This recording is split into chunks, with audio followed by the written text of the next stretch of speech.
The godfather of sports radio in a way you've never heard him before. The hell's going on? Rico, how are you, buddy? Michael, Yeah, bud. I'm right there with you. Like the godfather of radio. All right. That was something. First down. You know, David has often pulled me aside, Rico, and spoken to me and said, Michael, the most rewarding life is that of a life of service. And, I said to David, I wanted to serve not only you as a friend and coworker, but I want to serve the community. Because as we are on the doorstep of one of the most anticipated Lion seasons of my adult life, I think we have a portion of our community, Rico, a community you care about deeply, a portion of our community who is underserved. And I think we have to look back before we look forward. This is an emotional journey. And I want to say for the record, at 2:03 in the afternoon on a sizzling Wednesday in the Motor City, this is not an antagonistic topic. This is not in the unfair language Rico Beard used with me in our show sheet earlier. This is not a throw Rico under bus topic. This is not about making Rico Beard look bad. This is not anything really to do with Rico other than how we can tap into that pain and move forward. Let me explain. This is important. Rico left the flock. Many of you have left the flock. You either no longer identify as a Lions fan, or you're a fan in the darkness, but by daylight, you're a cynical Richard. So what I wanted to do was this.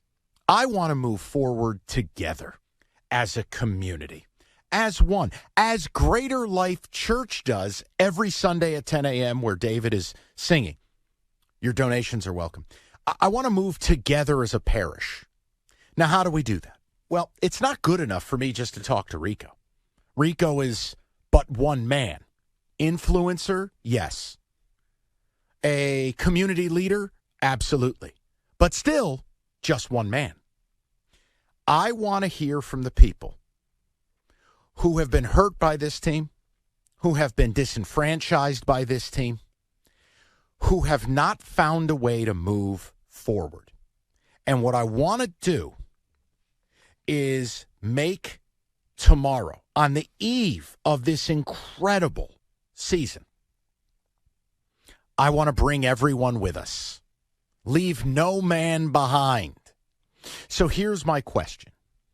What is it going to take for you, the portion of Lions fan or Lions free, or I don't like them anymore, or they hurt me? What will it take for you to leave these daddy issues behind and grow the F up and pitch in on a party, as DJ Quick once said? What is it going to take for everyone to just start out clean slate? Now, you can tell me they have to do X, Y, and Z. That's fine. I need to know. I need to understand. I want to, as I say every day when I walk in, I look at Rico and I go, Rico, there's a lot of pain behind those eyes. And I know, Rico, you don't want to talk about it, but Rico fell into my arms the other day. It was emotional. Oh, wow. And I said, Rico, what do we have to do? Wow. Okay. To bring We've hit this part of the show at 2:06. Yes. Who's excited? No, it's a serious question, right? I'm screwing around a little bit. But let's try to get everyone on equal footing. There's no trolling.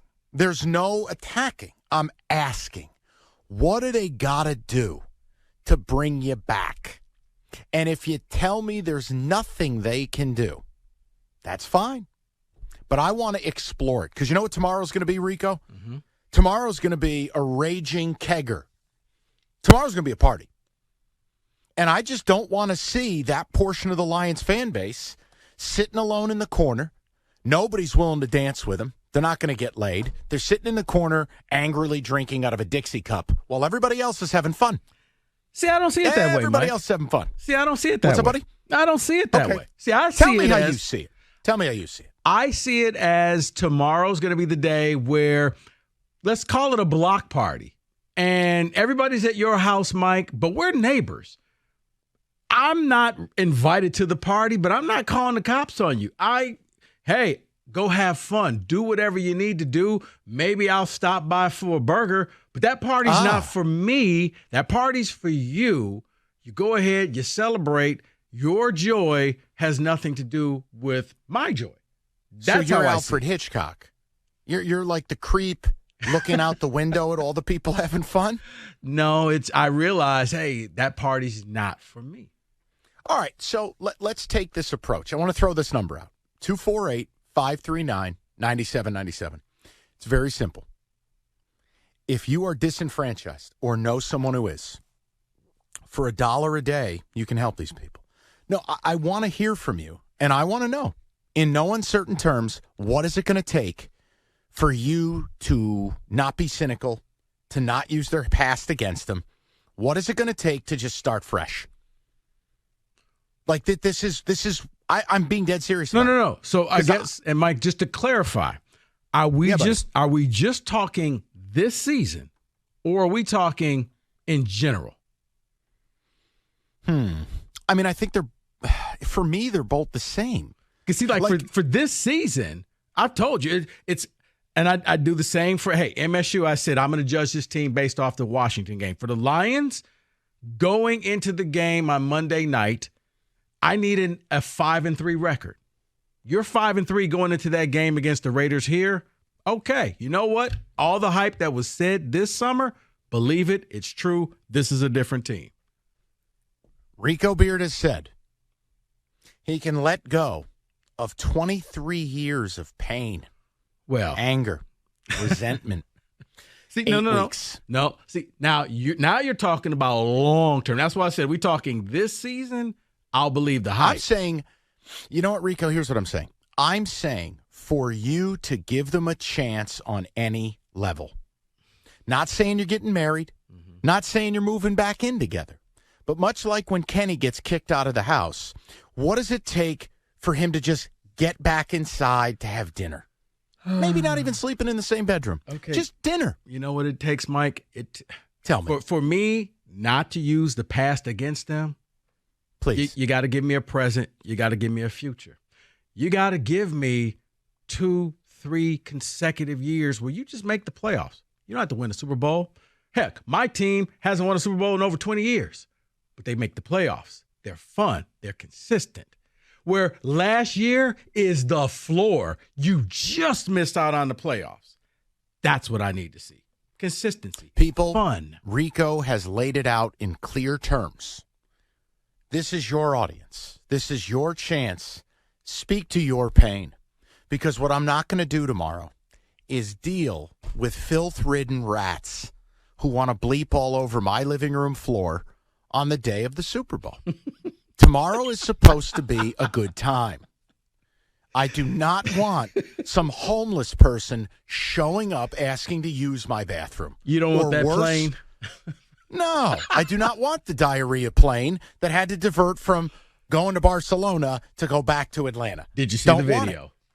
I would not dare click on it. I couldn't. I got a weak stomach. I can't do things like that. Yeah, don't. So 248-539-9797.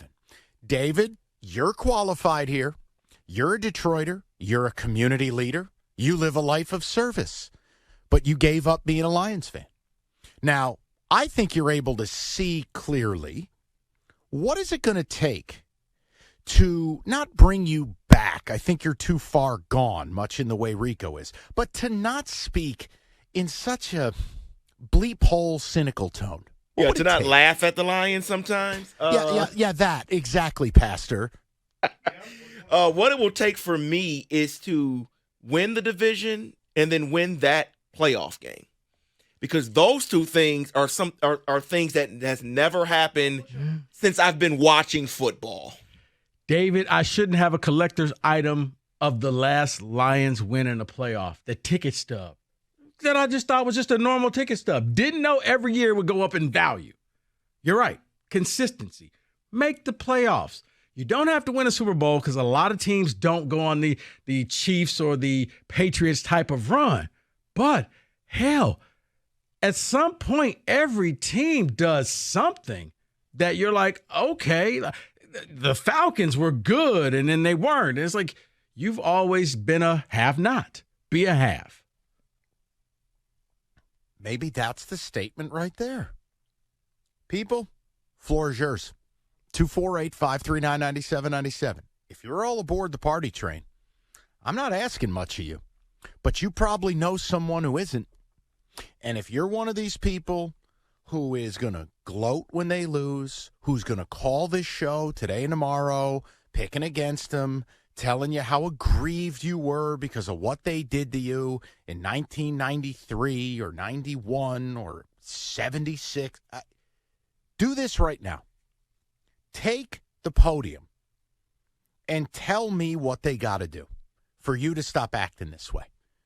I mean, let go of your daddy issues, all right? You're an adult. Tell me what it's going to take. I know for me it's different. All I needed them to do is start acting like adults, build a real team, make real decisions, put a real product out there. Now, do they have to do more to become a big boy? You know, to become the finished product of what you're starting? Of course they do. I don't argue that. Make the playoffs, win the division, win a playoff game, no doubt. But I want to hear from the aggrieved, because what I don't want to do is waste a second of tomorrow not being excited. And it's about Rico not crying anymore. I don't want to see this man in pain anymore. It's not fair. It's hard enough what he has to deal with in East Lansing. And Mike, we don't need any more pain on Sunday. And that's why years ago I said I got to pick one. It was the whole Herm Edwards thing. Got to pick one. Can't have both. It was MSU or the Lions. I'm going to drop I went to one school. I dropped the Lions. And it's no pain for me, buddy. I want to see joy. I told you. They win that game. Hey, man, you guys can call and talk Super Bowl, have your party, play the music, have a party to 5 o'clock in the morning. I'm not calling the cops on you. I want you to have fun. I want you to celebrate. I want you to feel good about yourself. I really do. 248-539-9797. That's where we begin today, people. It's 97.1.